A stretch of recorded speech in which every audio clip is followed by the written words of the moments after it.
Hello everybody, thank you so much for joining us here in LiveFit Kitchen. We are joined once again by the fabulous Dr. Purcell. Hi Alicia. Hello. Hello again, LiveFit.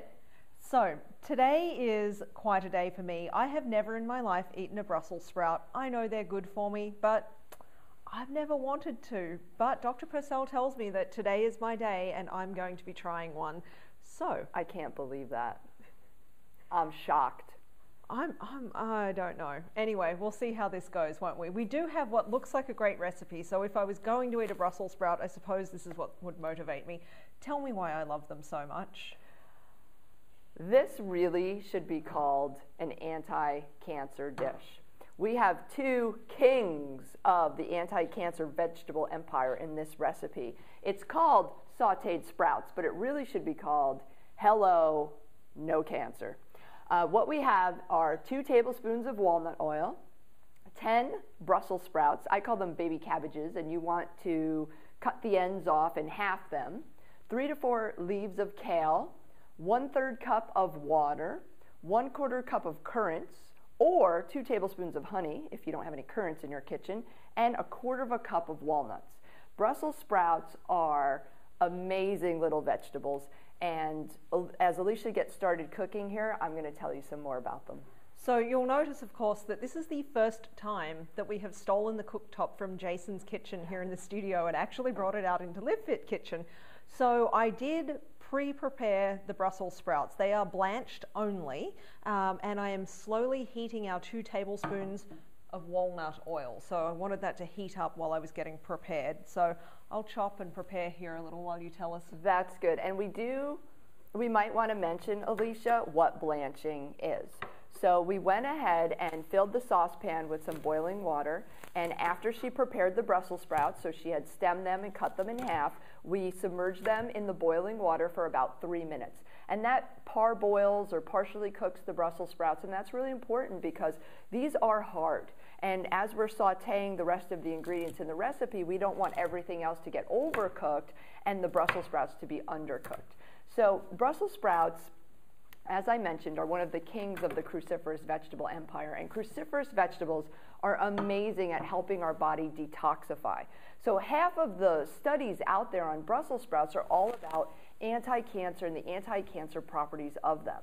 So combined with kale, which you may have seen one of our other videos when we made the kale chips, kale is also one of those amazing vegetables that helps protect us against 5 different types of cancer. And it was that kale video that got me to actually start to enjoy kale and have it in my kitchen, because you might remember I was not a big kale fan before that either. So the Brussels sprouts are ready to go into the oil. It's nicely heated up, medium heat there. You can tell that the Brussels sprouts are properly blanched. They're not quite hard, but they're not soft at all. But they've gone from sort of a dull cabbagey green to a really very bright and sort of more vibrant green. So in they go into the oil.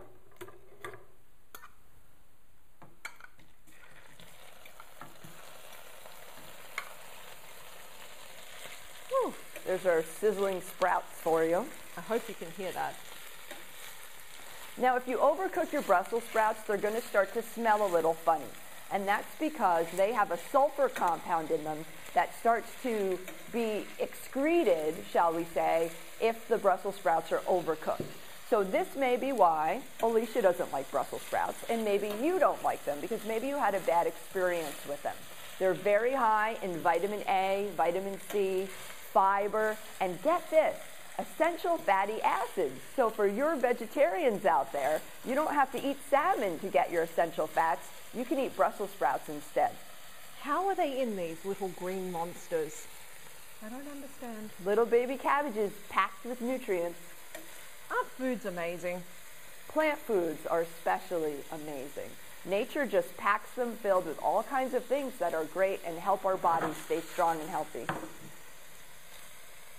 So we cook these for 3 to 5 minutes in the oil. I had the oil turned up a little higher, so I got a little bit of browning when they hit the oil. They actually smell pretty good. The walnut oil is starting to sell me on this.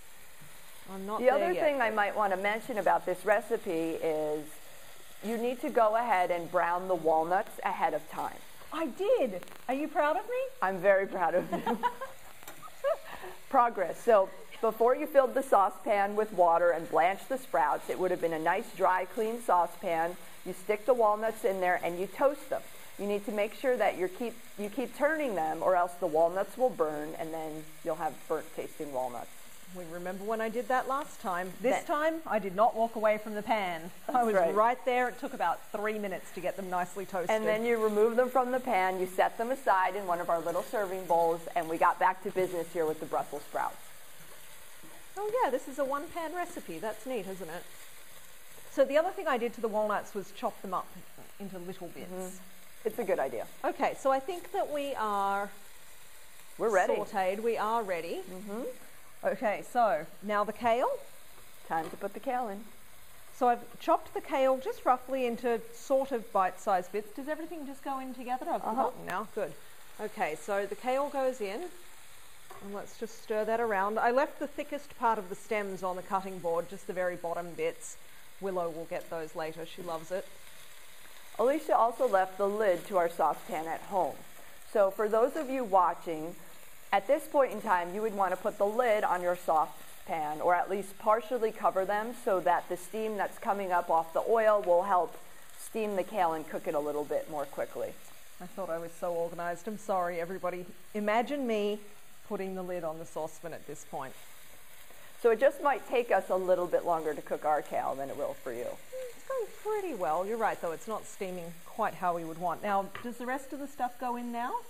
We've got some water and some currants and things to go in. Mm-hmm. So we have 3 to 5 minutes of sautéing the kale. Before I add anything else?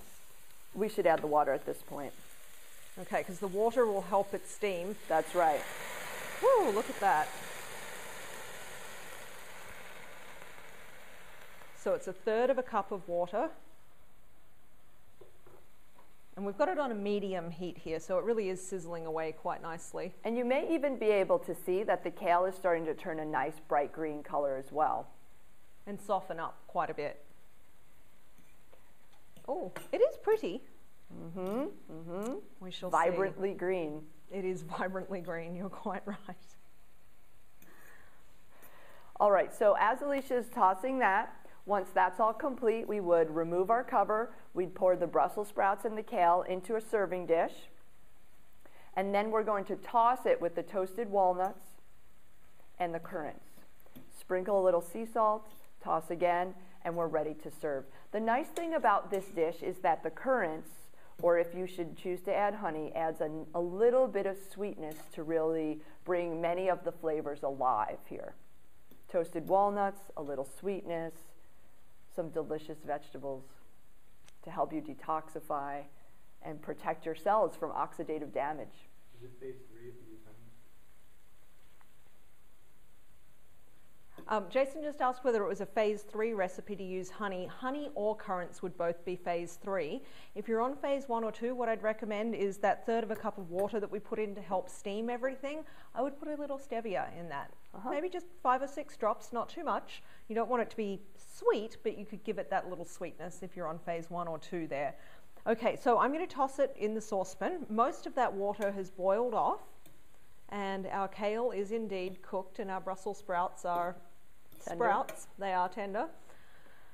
Oh boy, I feel like I'm on Fear Factor. Okay, so. The drama. I know, seriously. Okay, so I have 1/3 cup of currants and 1/3 cup of my toasted walnuts, just straight in, right? Lovely. We'll toss these.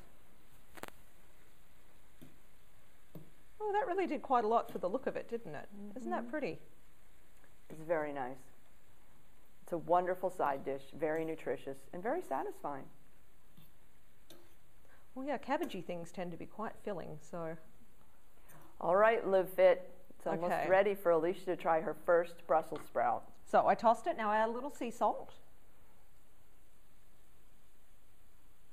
A pinch of salt there. Salt also helps bring out the nutrients within the kale leaves. Does it really? Mm-hmm. Huh. And I thought it was just for flavor and a few minerals. Okay, here we go. So, this might be a little bit hot. Maybe I'll just drum roll just for a second. Dun. I know. I'll grab a couple of currants and a piece of walnut to go with it. That's lovely. Doesn't that look pretty? Mm-hmm. This actually is a really pretty looking side dish. I'm just hoping that I can have a bite without burning my mouth. Here we go.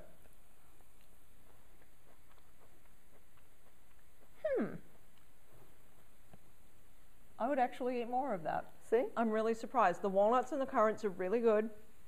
I shouldn't have been such a doubter. It's still a Brussels sprout, but it's hidden.